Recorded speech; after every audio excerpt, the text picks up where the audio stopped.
Hello అండి. మా ఇంట్లో అయితే ఆవకాయ పెట్టేశానండి. మరి మీ అందరూ ఇప్పటివరకే పెట్టుకున్నారనుకుంటున్నానండి.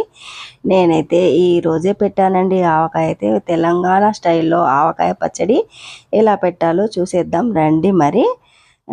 ఇంకా పచ్చడి ఉన్నప్పుడైతే కొత్త పచ్చడి అప్పుడైతే ఎన్ని కూరలున్నా గానీ ఆవకాయ ముందైతే అవన్నీ దిగదుడిపోయానండి. ఆలుగడ్డ టమాటో ఫ్రై కర్రీ, బెండకాయ టమాటో, ఇంకా బాయిల్డ్ ఎగ్స్ ఎన్ని ఉన్నాయో చూడండి వెరైటీస్ అయితే.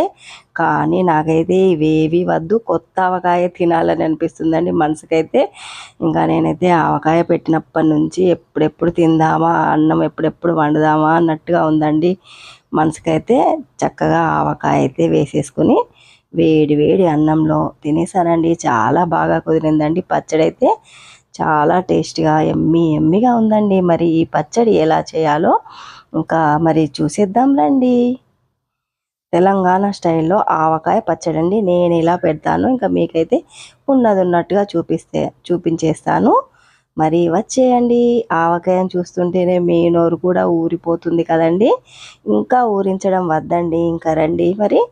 ఇంకా మామిడికాయలు అయితే ముందు రోజైతే నీళ్ళల్లో వేసి నానబెట్టాలండి. ఇలా కాయలు మునిగే వరకు నీళ్లు పోసి నానబెట్టాలి. ఇవైతే కొలతల కొద్దీ తెచ్చిన మామిడికాయలు అయితే కాదండి, మా చెల్లెలు అయితే పంపింది 6 మామిడికాయలండి.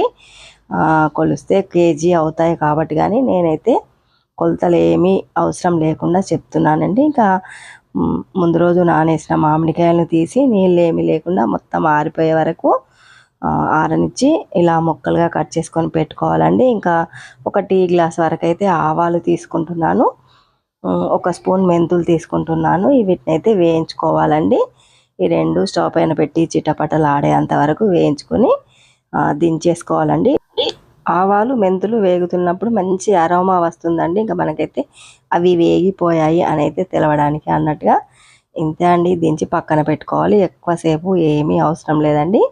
ఇంకా వాటిని అయితే దించి పచ్చడి పోపుకైతే నేనైతే పెద్ద గంజ అయితే పెట్టుకుంటున్నానండి. పచ్చడి పోపు అప్పుడు మనం దంచిన వెల్లుల్లి వేసేటప్పుడు ఇట్లా పొంగు పైకి వస్తుందండి. అందుకే పెద్ద పెద్ద గంజులే పెట్టుకోవాలండి. ఇంకా నేనైతే 1 లీటర్ ఆయిల్ ప్యాకెట్ అయితే తీసుకున్నాను. వంట నూనె తీసుకుంటున్నానండి. నేనైతే ఇంట్లోకి ఏదైతే వాడుతున్నానో అదే నూనె 3/4 లీటర్ వరకు అయితే పోసేస్తున్నానండి. 1/4 లీటర్ మాత్రం ఉంచుతున్నాను. లీటర్ ప్యాకెట్లో ఆ మాత్రం నూనె ఉంచాను. ఇంకా వెల్లుల్లి అయితే 1/2 కేజీ వరకైతే తీసుకున్నానండి. వాటినన్నిటిని పొట్టు వెలిసి అయితే ఇలా పక్కన పెట్టుకున్నాను. ఇంకా వీటిని అయితే మెత్తగా దంచుకోవాలండి. ఇప్పుడైతే వెల్లుల్లి సగం దంచాను, సగం వెల్లుల్లి రెబ్బరు అలాగే ఉంచానండి పచ్చళ్ళలో. అలా పోస్తేనే మనం పచ్చడి నములుతున్నప్పుడు పంటి కింద పడి కరకరలాడుతూ కమ్మగా ఉంటాయండి. ఇంకా ఆయిల్ అయితే వేడెక్కిందండి. ఇంకా దాంట్లో మనమైతే ఆవాలు వేసి అవి చిట్టపటలు ఆడుతున్నప్పుడు ఇంకా ధనియాలు కూడా వేయాలండి. ధనియాలను ఇలా నలపడం వల్ల గింజలుగా అవుతాయి. ఇంకా మనం అన్నంలో కలుపుకొని పచ్చడి తింటున్నప్పుడు పంటి కింద పడి మంచి స్మెల్, రుచి రెండు వస్తాయండి. ఇంకా అది వేయడం వల్ల ధనియాలు. ఇప్పుడైతే 1 స్పూన్ వరకైతే మెంతులు వేస్తున్నాను, 2 స్పూన్ల వరకు జీలకర్ర వేస్తున్నానండి. ఇంకా ఇవి రెండు వేగగానే ఇప్పుడు మనం నలిపి పెట్టుకున్న ధనియాలను కూడా వేస్తున్నానండి. ఇంకా మనం వెల్లుల్లిని అయితే దంచి పెట్టాం కదండి, ఆ వెల్లుల్లి ముద్ద అయితే ఇందులో వేసుకొని చక్కగా బ్రౌన్ కలర్లో వచ్చే వరకు వేయించుకోవాలండి. అడుగంటుకోకుండా, మాడు పట్టకుండా ఇలా మధ్యలో కలుపుతూ చక్కగా గోల్డ్ కలర్లోకి వచ్చేలాగా వేయించుకోవాలండి. గోల్డెన్ బ్రౌన్ కలర్కి రావాలండి. ఇంకా చూసారా, వెల్లుల్లి వేయగానే చక్కగా ఫ్రై అవుతూ ఎంత బాగా కనబడుతుందో. ఇంకా ఈ రకంగా ఫ్రై అయిన తర్వాత స్టవ్ కట్టేసి చల్లారనివ్వాలండి. ఇంతే అండి. ఇంకా మనకైతే పచ్చడి పోపు అయితే సిద్ధమైపోయిందండి. ఇంకా దాన్ని చల్లారనిద్దామండి. వేయించిన నువ్వులు, ఆవాలు, మెంతులు ఈ 3 కలిపి అయితే ఇప్పుడైతే మనం మిక్సీకి వేసుకొని మెత్తని పౌడర్లా చేసుకుందామండి. మనం ఏ గిన్నెతో అయితే మామిడికాయ ముక్కలు తీసుకున్నామో ఆ గిన్నెలో పావు అంత అయితే నువ్వులు తీసుకున్నానండి. కేజీకి పావు కేజీ చొప్పున కొలతలు అంటారండి. అవి కేజీల చొప్పునైనా అంతే వస్తుంది. మనం గిన్నె కొలతలు తీసుకుంటే ఆ గిన్నె కొలతలైనా అంతే వస్తుందండి. ఇంకా కేజీకి ముప్పావు చొప్పున అయితే నూనె వేసాను. ఇంకా ఇవన్నీ అయితే ఇలా మెత్తగా మిక్సీ పట్టుకొని ఒక గిన్నెలోకి అయితే తీసుకుందామండి. ఇంకా మీకు గిన్నె కొలతలాగా కూడా చూపిస్తాను ఇంకా అర్థం అవడానికి అన్నట్టుగా. ఇలా ఈ పొడులన్నీ మనకి ఈ గిన్నె అయింది కదండి, ఆ గిన్నెలో కొంచెం తక్కువ అయితే ఉప్పు తీసుకుంటున్నానండి. ఇంకా ఉప్పు అయితే మళ్ళీ మరుసటి రోజు టేస్ట్ చూసి కూడా వేసుకోవచ్చు, కానీ ఎక్కువ అయితే బాగుండదని ఇంకా తక్కువే తీసుకోవాలండి.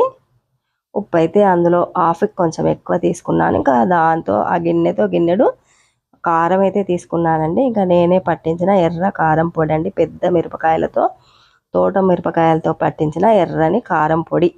ఇవి వేస్తేనే పచ్చళ్ళు అయితే చాలా టేస్ట్గా ఉంటాయండి. ఇంకా నువ్వుల పొడి, ఆవాలు, మెంతులు, ఉప్పు, కారం, ఒక స్పూన్ వరకు పసుపు, ఇవన్నీ వేసుకొని అన్నీ కలిసేలాగా కలుపుకోవాలండి. ఇంతే అండి, మసాలా ఇంగ్రీడియంట్స్ మొత్తం వచ్చేసినట్టేనండి. మనం పచ్చడి పట్టుకోవడానికి కావాల్సిన ఇంగ్రీడియంట్స్ ఇంతే అండి. సింపుల్గా ఈజీగా పచ్చడి పెట్టేసుకోవచ్చండి. అమ్మో నాకు పచ్చడి పెట్టరాదు అని హైరాణ పడుతుంటారండి చాలామంది అయితే. ఇంకా అలాంటి హైరాణ ఏమీ అవసరం లేకుండా ఇలా నేను చేసినట్టుగా చేసి చూడండి, ఇంకా మీకు తిరుగు ఉండదండి. ఇంకా ఇప్పుడైతే ఆయిల్ మొత్తం చల్లారిపోయిందండి. ఇంకా మీకైతే కనిపించడానికి అన్నట్టుగా ఇలా దూరంగా జరిగైతే చూపిస్తున్నానండి. ఎంత చూపిద్దామన్నా చల్లారిన ఆయిల్ అయితే కనబడట్లేదు, కానీ ఇంకా నేను పట్టుకుంటే అయితే మీకైతే తెలుస్తుంది కదండి. ఇంకా అందులో అయితే వెల్లుల్లి రెబ్బలు సగం పక్కన పెట్టి ఉంచాం కదండి, అవి అయితే ముందుగా వేసేసానండి ఆయిల్లో. ఇంక ఇప్పుడైతే ఈ మసాలాలు మొత్తం కారం పొడి, నువ్వుల పొడి, ఆవపిండి, మెంతిపిండి, ఉప్పు అన్నీ అయితే ఇలా నూనెలో చక్కగా కలుపుకోవాలండి. ఎక్కడా కూడా ఉండలు లేకుండా కలిసిపోయేలాగా కలుపుకొని ఆయిల్లో చక్కగా కలిసిపోయిన తర్వాత ఇప్పుడు మనం కట్ చేసి పక్కన పెట్టుకున్న మామిడికాయ ముక్కలు వేసుకోవాలండి. ఇంతే అండి, కొత్త ఆవకాయ పచ్చడి రెడీ అయిపోయినట్టేనండి తెలంగాణ స్టైల్లో. మరి మీరు ఎలా పెట్టుకుంటారు ఏం కథ కామెంట్ బాక్స్లో కామెంట్ చేసేయండి. మా తెలంగాణలో అయితే ఇలా పెడదామండి మేము ఆవకాయ పచ్చడి అయితే. ఎమ్మీగా టేస్టీగా చాలా బాగుంటుందండి. సంవత్సరం వరకు చెక్కు చెదరదండి, చాలా బాగుంటుందండి. ఇంకా ఫ్రిడ్జ్లో పెట్టుకున్నా ఉంటుంది, మనం బయట పెట్టుకున్నా అలాగే నిల్వ ఉంటుందండి. చక్కగా మనం గాజు సీసాల్లో కానీ మరతమల్లలో కానీ పెట్టి పైనుంచి క్లాత్ గుడ్డ కట్టుకోవాలండి. మనం ఫ్రెష్గా ఉన్నప్పుడే తీసుకోవాలండి. అలా చేస్తే సంవత్సరం అంతా పాడవకుండా చక్కగా నిలువ ఉంటుందండి.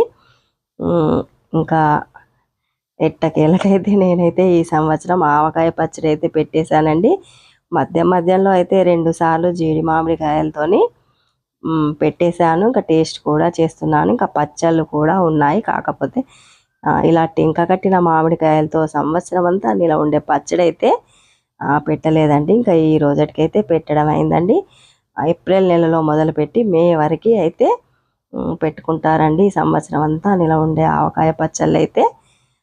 ఇంకా నేనైతే మే నెలలోనే పెడతానండి ఎప్పుడైనా.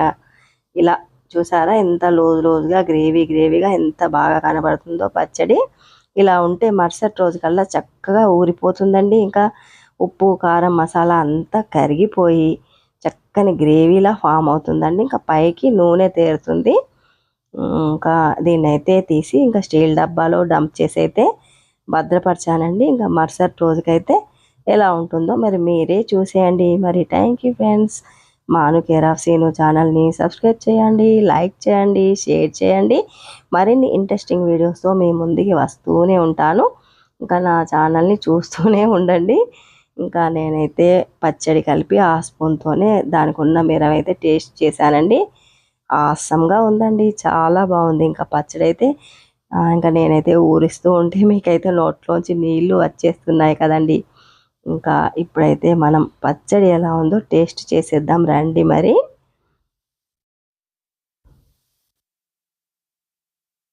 మరుసటి రోజుకైతే చూసారా ఇలా చక్కగా నూనె తేరిందండి పైకి. పచ్చడికి ముక్కల పైన అలా నిండుగా నూనె ఉండాలండి, అప్పుడే పచ్చళ్ళు ఖరాబు కావు.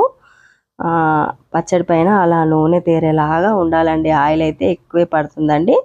మరి సంవత్సరం అంతా నిలవ ఉండాలంటే ఆ మాత్రం ఉండాలి కదండి. మరుసటి రోజైతే ఫ్రెష్గా స్నానం చేసి వచ్చి నేనైతే పచ్చడిని అయితే కలుపుతున్నానండి. ఇంకా ఇప్పుడు కలిపినప్పుడు మనం అన్నంలో వేసుకొని టేస్ట్ చేసి చూసి మనకి ఉప్పు ఏమైనా తక్కువగా అనిపిస్తే మళ్ళీ వేసుకొని కలుపుకుంటే కరిగిపోతుందండి. ఇంతే అండి. ఇంకా కాయల పులుపును బట్టి ఉప్పు పడుతుందా పడతలేదా అనేది తెలుస్తుంది, కానీ కరెక్ట్ కొలతలు అయితే అంతే అండి. నేను చూపించిన విధంగా పెట్టుకుంటే సరిపోతుందండి. పుల్లటి కాయలు అయితేనే ఉప్పు అయితే మళ్ళీ పడుతుంది, లేకపోతే పర్ఫెక్ట్ కొలతలేనండి. చూసారా ఎంత జ్యూసీగా గ్రేవీగా ఎంత బాగుందో. మరి ఉంటానండి, నెక్స్ట్ వీడియోలో మళ్ళీ కలుద్దాం. బాయ్.